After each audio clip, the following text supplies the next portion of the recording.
The uniform fit the way it always did, precise, unremarkable, correct.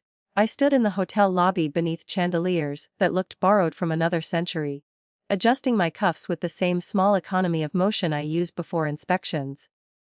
The gala was already loud with medals and laughter, the polished sound of people who knew where they belonged. My family clustered near the bar, my brother at the center, holding court. He had always done that, filled space easily, assumed it was his. When he saw me, his smile tilted. "Relax," he said loud enough for the people around him. "You're not on a ward. Stop acting like a nurse." It landed the way old things do, without surprise, with weight. A few heads turned. Someone laughed. I didn't correct him. I didn't explain that I wasn't a nurse. That my work had nothing to do with tending bedsides. That my rank meant something here. Even it hadn't meant much at our kitchen table growing up.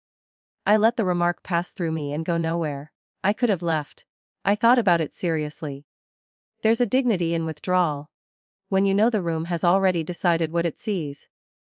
But leaving would have been an agreement.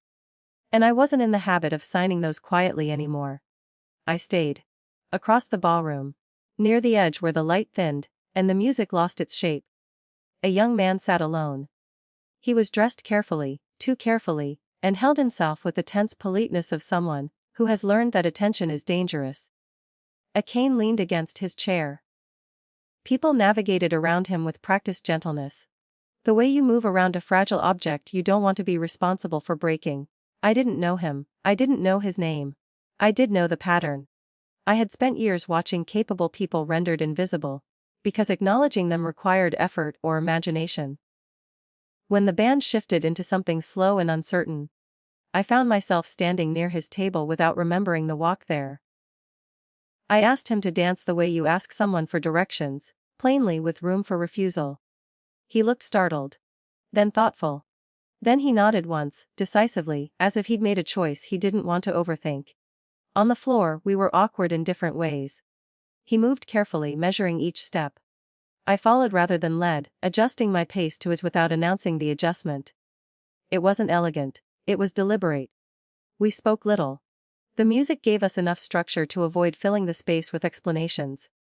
I became aware of the room only gradually, the way conversations thinned.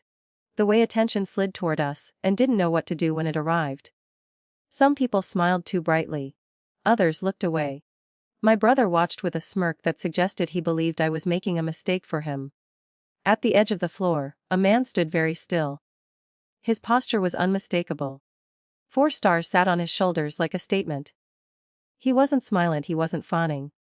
He was watching with an intensity that had nothing to do with spectacle. The song ended. The applause was uneven, uncertain. The young man exhaled as if he'd been holding his breath for longer than the music. I thanked him. He thanked me back. Formal to the point of formality being a shield. The general crossed the floor. Conversations stopped the way they do when gravity changes. He didn't raise his voice. He didn't need to. He came to a stop in front of me and addressed me by rank. Correctly. "Colonel," he said. My family went very quiet. He looked past me, briefly. At his son. The look wasn't theatrical.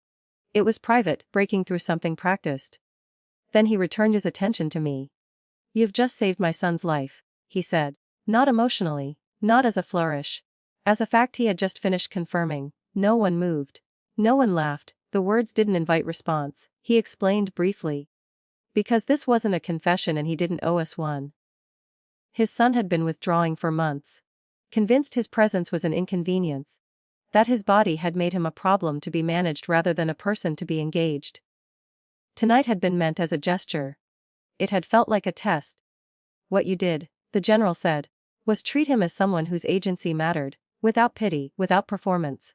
He nodded once, a professional acknowledgement. Thank you. That was it. He turned and went back to his son, who was smiling now, not widely, not triumphantly, but with a steadiness I recognized. The room didn't recover quickly. People searched for cues that weren't coming.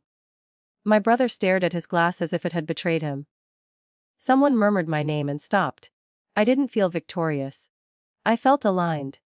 As if something internal had shifted into place and locked there.